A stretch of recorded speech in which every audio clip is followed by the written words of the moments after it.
Class 10th आपके पास last time जब video मैंने बनाई थी, ये जो वीडियो प्रोवाइड कराई थी, उसमें मैंने पढ़ा था पोनोमियल्स के बारे में। जीरोज ऑफ पोनोमियल्स हो गए and relationship between zeros and polynomials like cubic and quadratic.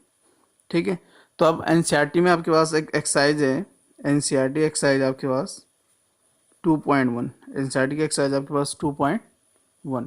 तो ये जो एक्सरसाइज है 2.1, इसमें एक ही क्वेश्चन है आपके पास, और वो क्वेश्चन है आपके पास द ग्राफ ऑफ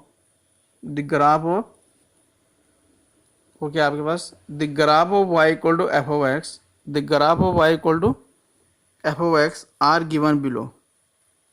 आपको कुछ ग्राफ गिवन है y equal to f of x के for some function p of x, और कोई फंक्शन आपके पास p of x। Find the number of zeros of p of x, find the number of zeros of p of x in each case. तो जितने भी case है उसमें आपने नंबर ऑफ जीरोस फाइंड करने हैं। तो मैंने आपको लास्ट टाइम बताया था कि जब आप ग्राफ में देखते हैं तो कोई भी ग्राफ अगर y equal to f of x का ग्राफ है, तो वो ग्राफ एक्स एक्स को जितने टाइम्स इंटरसेक्ट करता है या उसको क्रॉस करता है उतने ही उसके क्या होते हैं, जीरो होते हैं। तो अगर आप इस ग्राफ में देखते हैं, ये एक्स एक्स हो गई, ये वाई एक्स, अगर एक ग्राफ कुछ इस टाइप से बना हुआ है तो इसने एक्स एक्सिस को एक बार भी क्या किया है, इंटरसेक्ट नहीं किया है। तो इसके नंबर ऑफ जीरोस कितना जाएंगे, तो यहाँ लिख देंगे आप number of zeros equal to कितना हो गया आपका, जीरो, एक बार भी क्या नहीं किया, इंटरसेक्ट नहीं किया। ऐसे अगर आप इसका सेकंड ग्राफ को देखते हैं तो ये एक्स एक्सिस होगा, ये क्या ऑन से हो गया वाई एक्सिस, तो एक्सिस को कितने टाइम इंटरसेक्ट किया है, वन टाइम। जब वन टाइम क्रॉस किया तो ये यहाँ हो जाएगा आपके पास number of zeros equal to कितना हो जाएगा आपका, वन हो जाएगा। तो नंबर ऑफ जीरोस कितना हो गया आपके, वन। ऐसे आप बहुत सारे क्वेश्चन बना सकते हैं, ये आपके पास बुक में भी होंगे, उनको आप इजीली सॉल्व कर सकते हैं। कुछ एग्जाम्पल में होंगे, आप उनको भी सॉल्व कर सकते हैं। कोई ग्राफ इस टाइप से कट हो जाए, ये भी एक ग्राफ है, तो इसने एक्स एक्स को कितने टाइम इंटरसेक्ट किया है, ये कितने टाइम पास किया है, 1 2 और 3। तो यहाँ क्या जाएंगे आपके पास, नंबर ऑफ जीरोस कितना हो गया आपके पास, 3 हो गए। एक हो रहा जाए एक्स वाई, इसको मैं लिख देता हूँ third number and it should be fourth one. इस टाइप से कोई ग्राफ ऐसे बन जाए, इस टाइप से बन जाए, तो इसने कितने टाइम्स इंटरसेक्ट कर दिया आपके, 1 2 3 और 4। तो इसमें नंबर ऑफ जीरोस कितना जाएंगे, number of zeros equal to कितना हो गया आपके, इसमें 4 हो जाएंगे। तो आप ऐसे इसके जो एग्जाम्पल्स हैं उनको सॉल्व कर सकते हैं, और जो एक्सरसाइज में अदर क्वेश्चन है उनको भी आप क्या कर सकते हैं, सॉल्व कर सकते हैं। बड़ा इजी है। अब इसके बाद है आपके पास एक्सरसाइज है 2.2। आपके पास एनसीईआरटी एक्सरसाइज है कौन सी, 2.2। तो जो एनसीईआरटी का एक्सरसाइज 2.2 है आपके पास, find the zeros of the following quadratic polynomials and verify the relationship between the zeros and the coefficient. तो फर्स्ट क्वेश्चन, इसमें बहुत सारे पार्ट हैं, मैंने इसका फर्स्ट पार्ट लिया है। पहले आपने इसके जीरोस फाइंड करने हैं, और फिर जीरो और जो कोएफिशिएंट है इसके क्या क्वाड्रेटिक पोलिनोमियल के, उनमें आपने रिलेशनशिप को क्या करना है, वेरीफाई करना है। ठीक है, जैसा मैंने लास्ट टाइम एक एग्जांपल कराया था इसका, तो देखिएगा इसमें सॉल्यूशन ऑफ फर्स्ट पार्ट। तो इसके लिए क्या करेंगे, लेट जो पोलिनोमियल गिवन है इसको मैंने लिख दिया पी ऑफ एक्स, तो हो जाएगा एक्स स्क्वायर माइनस 2x और माइनस कितना 8। तो मुझे इसके क्या करना है, फैक्टर करना है। तो मुझे ऐसा स्प्लिटिंग द मिडिल टर्म के थ्रू करेंगे। तो मुझे क्या करना है, ऐसा नंबर फाइंड करना है जिससे क्या हो जाए, मल्टीप्लाई करके नंबर 8 आ जाए और माइनस करके कितना आ जाए, 2 आ जाए। तो 4 2 जाए कितना होता है आपका, 8 हो जाएगा। इस 2 को लिख सकते हैं 4 माइनस 2, इस 2 को क्या लिख सकते हैं, 4 माइनस 2 लिख सकते हैं, माइनस 8। तो p of x equal to कितना हो जाएगा आपका, x square minus 4x minus into minus कितना होता है आपका, प्लस, और ये जाएगा आपका 2x माइनस 8। तो टू ये हो गए, टू ये हो गई, यानी कि हम इनसे क्या लेने वाले हैं, कॉमन। इन दोनों से कितना कॉमन आएगा, x, तो यहाँ आ जाएगा x माइनस 4, इन दोनों से 2 कॉमन आने वाला, तो यहाँ आ जाएगा x माइनस 4। तो ये जाएगा p of x equal to x minus 4 common, और यहाँ आ जाएगा x प्लस 2। ठीक है, तो इसके क्या होगा, फैक्टर होगा। अब मुझे इसके क्या करना है, जीरोस फाइंड करना है। तो आपको पता है लास्ट टाइम में जीरोस के लिए क्या बोला था, उसके लिए बोला था for zeros of p x या p of x we have p of x equal to zero हो जाएगा। तो p of x equal to कितना जाएगा आपका जीरोज। तो पी ऑफ एक्स की वैल्यू कितनी है, ये थी, इसको ये लिख सकते हैं। तो यहाँ हो जाएगा x minus four into x plus two equal to कितना जाएगा ज़ीरो। तो यानी कि x minus four equal to zero और x plus two equal to zero. तो यहाँ हो जाएगा x minus four x equal to zero और x equal to minus two. तो एम्प्लाइज एक्स की कितनी वैल्यू आ गई, एक आ गया माइनस टू, दूसरे कितना आएगा आपका फोर। ठीक है, तो 10 जीरोज और 10 zeros of p of x are minus two and four. Minus two and कितना हो गया फोर। और अगर आप ध्यान से देखते तो ये क्या आपके पास एक क्वाड्रेटिक पॉलिनोमियल है। कैसा पॉलिनोमियल है आपके पास, क्वाड्रेटिक। और आपको पता है कि क्वाड्रेटिक पॉलिनोमियल कितने जीरोज होते हैं, टू जीरोज होते हैं। तो यहाँ आ जाएगा let alpha equal to minus two and beta equal to कितना हो गया आपका फोर हो गया। तो alpha equal to minus two हो गया, बीटा इक्वल टू कितना हो गया आपके पास फोर हो गया। अब मुझे क्या करना है, इसको वेरीफाई करना है। मुझे रिलेशनशिप को क्या करना है, वेरीफाई करना है।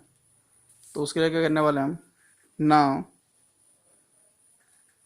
यहाँ हो जाता है आपके पास सम ऑफ जीरोज। तो सम ऑफ जीरोज में कितना हो जाता है आपके पास, वो होता है आपके पास अल्फा प्लस बीटा। अब अल्फा प्लस बीटा की वैल्यू कितनी है, अल्फा माइनस टू है प्लस फोर है। दोनों को सॉल्व करके कितना आ जाएगा आपके पास टू आ जाएगा।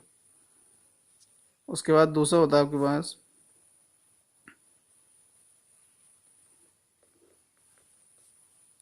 कोएफिशिएंट ऑफ एक्स अपॉन होता है आपका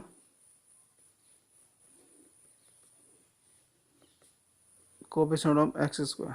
तो इस पर शायद माइनस का साइन होता है। तो कोएफिशिएंट ऑफ एक्स कितना है आपके पास माइनस टू है, और कोएफिशिएंट ऑफ एक्स स्क्वायर कितना है आपके पास, क्योंकि आपके पास इक्वेशन ये है x square minus two x minus eight. तो एक्स का कोएफिशिएंट कितना आपका माइनस टू है और एक्स स्क्वायर का कोएफिशिएंट कितना आपके पास वन है। तो माइनस इंटू माइनस कितना होता है प्लस हो जाता है, ये कितना होगा आपका टू हो गया।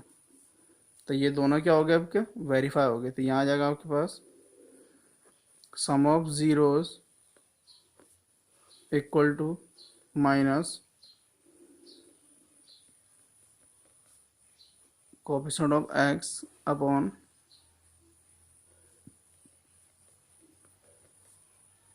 Coefficient of x square.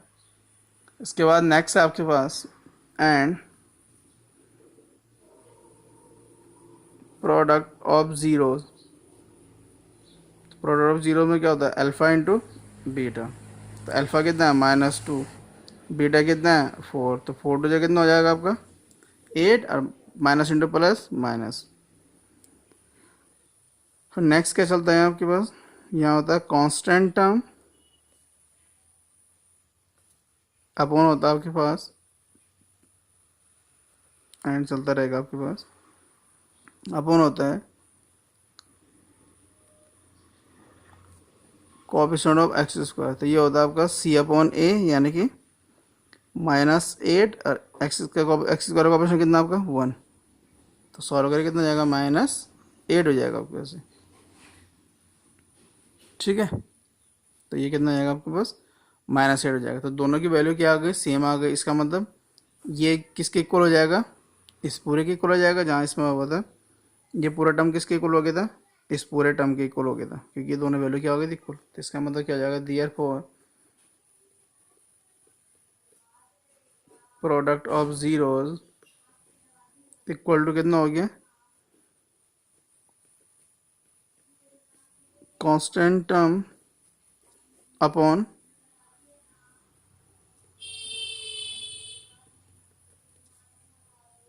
Coefficient of x square. और अगर इक्वल टू लिखना चाहते किसके इक्वल है माइनस एट के इक्वल है, और यहाँ किसके इक्वल है आपके पास टू के इक्वल है। तो ये क्या हो गया आपके पास ये वेरीफाई हो गया। ये क्या हो गया आपके पास वेरीफाई। तो ये फर्स्ट क्वेश्चन इसके जो फर्स्ट पार्ट था फर्स्ट क्वेश्चन का वो सॉल्व हो गया एक्सरसाइज 2.2 में। ऐसे इसमें क्या होंगे अदर पार्ट हैं, काफ़ी सारे पार्ट हैं। इसमें एक पार्ट ले रहा हूँ मैं, थोड़ा अलग टाइप का है इसलिए ले रहा हूँ। 4u² प्लस 8u है। इसमें भी सेम वही क्वेश्चन सॉल्व है, उसी का है, यानी कि फर्स्ट का फोर्थ पार्ट है। फर्स्ट का कौन सा पार्ट है? फोर्थ पार्ट है। तो इसको सॉल्व कैसे करने वाले हम लोग? लेट पी यू लिख दिया, वहाँ एक्स था तो एक्स में लिख दिया, पी यू इक्वल हो जाएगा 4u² प्लस 8u। इसके जरा फैक्टर करने की कोशिश करते हैं। दोनों में कुछ कॉमन दिख रहा होगा, 4u कॉमन आ जाएगा आपका, तो 4u कॉमन यहाँ आ जाएगा, u प्लस कितना आ जाएगा आपका? 2 हो जाएगा। अच्छा, अगर आपको याद होगा तो जो क्वाड्रेटिक इक्वेशन होती है उसका स्टैंडर्ड फॉर्म ये होती है ax² प्लस bx प्लस कितना होता है? c होता है। तो यहाँ अगर इससे कंपेयर करेंगे तो आपके पास आ जाएगा 4u² प्लस 8u, और c नहीं है तो आपके पास कितना आ जाएगा? 0। जो नहीं है तो उसकी वैल्यू कितनी हो जाएगी? 0 हो जाएगी। इसके बाद 4 zeros ऑफ पी यू, तो अगर मुझे पी यू के 0 फाइंड करना तो वी है पी यू इक्वल टू कितना आ जाएगा? 0। तो पी यू की वैल्यू है 4u and u plus 2 equal to कितना आ जाएगा? 0। तो 4u इक्वल टू 0 और u प्लस 2 इक्वल टू 0, तो यहाँ हो जाएगा u इक्वल टू 0 अपॉन 4 और u इक्वल टू -2। तो इसे सॉल्व करेंगे तो u इक्वल टू कितना हो गया? 0 -2। ओके, तो यहाँ हो जाएगा 10 zeros of p of u are 0 and -2। ठीक है, तो क्वाड्रेटिक इक्वेशन है, तो इसका मतलब let alpha equal to 0 and beta equal to कितना जाएगा आपका? -2। अब मुझे वेरीफाई करना है इसको, क्या करना है? वेरीफाई। तो उसके लिए हो जाएगा आपके पास, फर्स्ट होता है आपके पास sum of zeros. Sum of zeros में कितना होता है आपका? अल्फा प्लस बीटा होता है। तो अल्फा कितना हो गया? 0 प्लस -2, तो ये कितना जाएगा? -2 हो जाएगा। ठीक है जी। एंड यहाँ कितना होता है आपके पास? कोएफिशिएंट ऑफ एक्स अपॉन कितना हो जाएगा?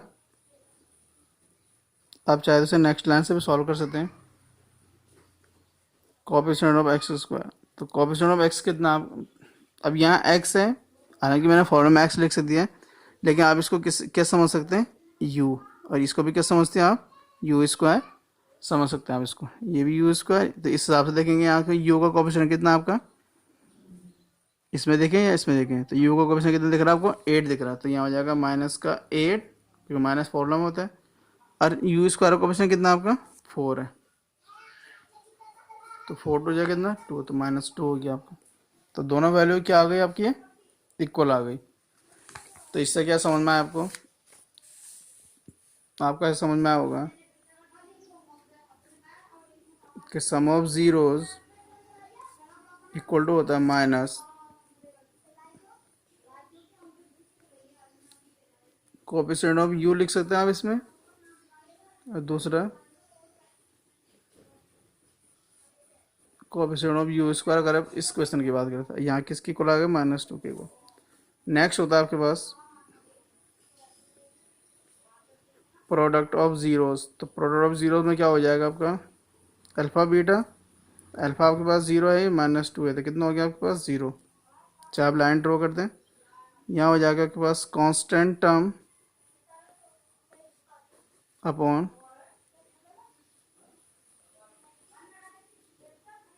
u²। तो क्या होता है? कांस्टेंट टर्म क्या था? 4u² आपके पास प्लस 8u है प्लस 0 है आपके पास। तो कांस्टेंट टर्म 0 है और u का कोएफिशिएंट 4 है, तो ये कितना हो गया आपका? 0। ये कितना हो गया आपके पास? 0 हो गया। तो दोनों क्या हो गया आपके पास? इक्वल आ गए। इससे क्या समझ में आता है आपके पास कि product of zeros equal to कितना हो गया आपके पास? कांस्टेंट टर्म अपॉन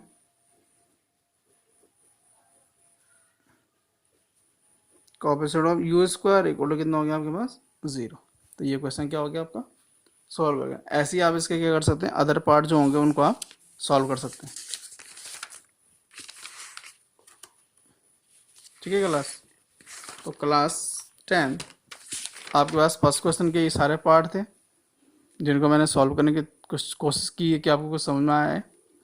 तो आप क्या कर सकते हैं, जो आपके पास एक्सरसाइज 2.1 है और 2.1 कंप्लीट हो जाएगी, आप उसको कंप्लीटली सॉल्व कर लीजिएगा और साथ में उसके जितने एग्जाम्पल हैं वो सारे सॉल्व कर लेना। उसके बाद एक्सरसाइज जो 2.2 है उससे पहले जितने एग्जाम्पल्स होंगे एनसीईआरटी में वो सारे आपको सॉल्व करने हैं। और ये जो फर्स्ट क्वेश्चन की मैंने आपको 2 पार्ट सॉल्व करा दिया, अदर इसके जो 2 पार्ट लेफ्ट हैं, 2 या 3 पार्ट जितने भी लेफ्ट होंगे उन सबको आप क्या कर सकते हैं, सॉल्व करने की कोशिश कर सकते हैं। और आई होप कि आपको सॉल्व हो जाएंगे। इसके बाद जिसका जो सेकंड क्वेश्चन होगा उसको मैं नेक्स्ट वीडियो में सॉल्व कराऊंगा कि वो कैसे सॉल्व होंगे। ठीक है क्लास 10, थैंक यू क्लास 10।